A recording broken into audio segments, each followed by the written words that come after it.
ఎన్నికల్లో విజయం సాధించిన కొత్త సర్పంచ్లకు సరికొత్త కానుకగా గ్రామీణ అభివృద్ధికి నిధులు మంజూరు చేసినట్లు ఎమ్మెల్యే వీర్లపల్లి శంకర్ తెలిపారు. క్యాంపు కార్యాలయంలో ఏర్పాటు చేసిన మీడియా సమావేశంలో ఆయన మాట్లాడుతూ గ్రామీణ ప్రాంతాలలో ఉన్న సమస్యలను తీర్చే విధంగా ఈ నిధులు మంజూరు అయ్యాయని వెల్లడించారు.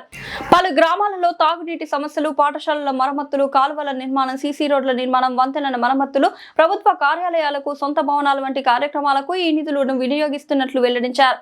ఆయా గ్రామాలలో కలిపి మొత్తం 10 కోట్లు మంజూరు చేసినట్లు వెల్లడించారు. ఆర్థిక పరిస్థితులు బాగా లేకపోయినప్పటికీ ప్రభుత్వం భారీ ఎత్తున నిధులు మంజూరు చేసి గ్రామాలను అభివృద్ధి చేసే దిశగా అడుగులు వేస్తుందని ఈ సందర్భంగా ఎమ్మెల్యే అన్నారు. అదేవిధంగా మున్సిపాలిటీలో ఓటర్లు దీవించి తమకు అవకాశాన్ని ఇచ్చారని, త్వరలో వార్డుల వారీగా అభివృద్ధి చేపడతామని వెల్లడించారు. అభివృద్ధి విషయంలో పార్టీల తేడాను చూడనని బీజేపీ కౌన్సిలర్ ప్యాట అశోక్ అడిగిన వెంటనే వార్డు అభివృద్ధికి నిధులు మంజూరు చేసేందుకు అంగీకరించానని స్పష్టం చేశారు. ప్రజల తీర్పును తాము ఎప్పుడు గౌరవిస్తామని, వారి నిర్ణయం మేరకు ముందుకు నడుస్తామని ఈ సందర్భంగా ఆయన వెల్లడించారు. ముఖ్యంగా సర్పంచ్ ఎన్నికలతో పాటు మున్సిపాలిటీ ఎన్నికల్లో కూడా కాంగ్రెస్ పార్టీ వైపు ఓటర్లు నిలబడి ప్రజల భారీ మద్దతుతో కార్యకర్తలు, నాయకులు, పార్టీ శ్రేణులు కష్టపడి పనిచేసి విజయం సాధించాలని, అదేవిధంగా మీడియా సహకారం పట్ల ఆయన కృతజ్ఞతలు తెలిపారు, సంతోషం వ్యక్తం చేశారు.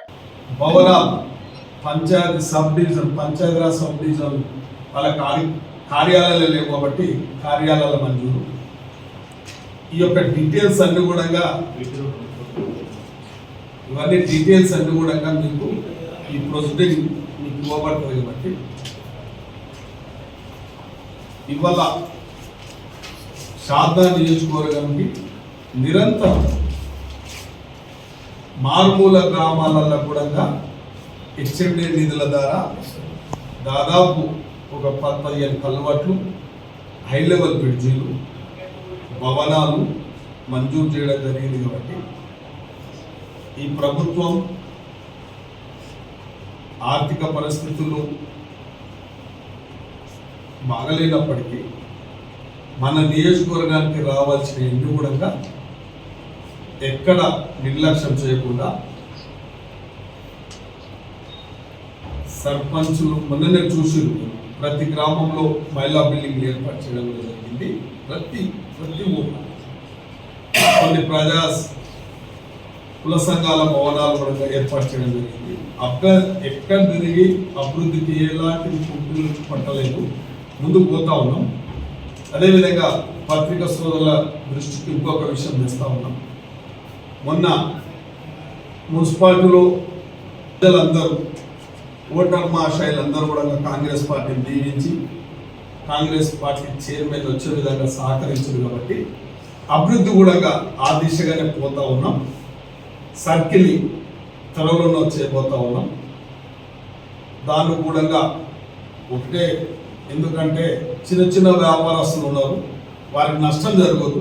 వాళ్ళ చిన్న కన్స్ట్రక్షన్ నష్టం జరిగిన వారికి ప్రభుత్వ నిబంధనల ప్రకారం 1+3 అట్లా నష్టపరిహారం చెల్లించి ఇప్పుడు ఆర్ఓబి ఎట్లయితే చేస్తున్నామో రేపు సర్కిల్లో కూడా ఆ విధంగా చేయబోతా ఉన్నాం. కాబట్టి ప్రతి ఒక్కరు కూడా ఈ అభివృద్ధికి సహకరిస్తున్నారు, అన్ని వర్గాలు సహకరిస్తున్నారు. కాబట్టి సరే, ఎన్నికలు వచ్చినప్పుడే ప్రతి ఒక్కరు చూస్తూ ఉన్నారు. ఎన్నికలు కూడా ప్రజాస్వామ్యబద్ధంగా నడుస్తూ ఉన్నాయి.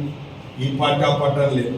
ఇప్పుడు ఒక బీజేపీ కౌన్సిలర్ కూడా గెలిచి నాకు అభివృద్ధి కార్యక్రమాలు కావాలంటే నువ్వు అడగకముందే నీకు కాలనీలో 6-7 కోట్లు ఉన్నాయి బాబు, ఓపికత్వం చేసుకుంటే సాల్వ్ అని చెప్పడం కూడా జరిగింది. అంటే మాకు సరే ఇతర పార్టీలతో కూడా పేషరాదాలు ఏం లేవు, పంతాలు ఏం లేవు, అందరినీ కలుపుకొని అందరి ప్రజలకు సేవ చేస్తున్నాం.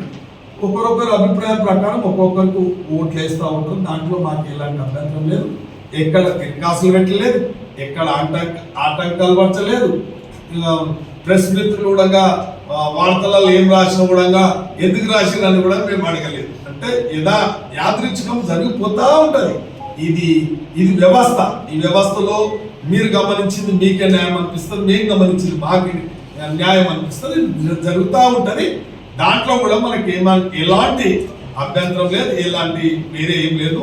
మీ అభిప్రాయం మీరు రాసిన వచ్చేసి సార్ వచ్చేసి ఇప్పుడే అంటే నన్ను రాసేసి సార్ ఏం లేదని రాసేసి కాంగ్రెస్ అయినా మేమేం పట్టించుకోలేదు ఇవన్నీ. కాబట్టి దయచేసి మీరు అందరూ కూడా వాస్తవాలే ప్రెస్ మిత్రులకు ఇవాళ కూడా చెప్తున్నా, వాస్తవం వాస్తవం అనండి, అవాస్తవం అవాస్తవం అనండి. ఇది వ్యవస్థ.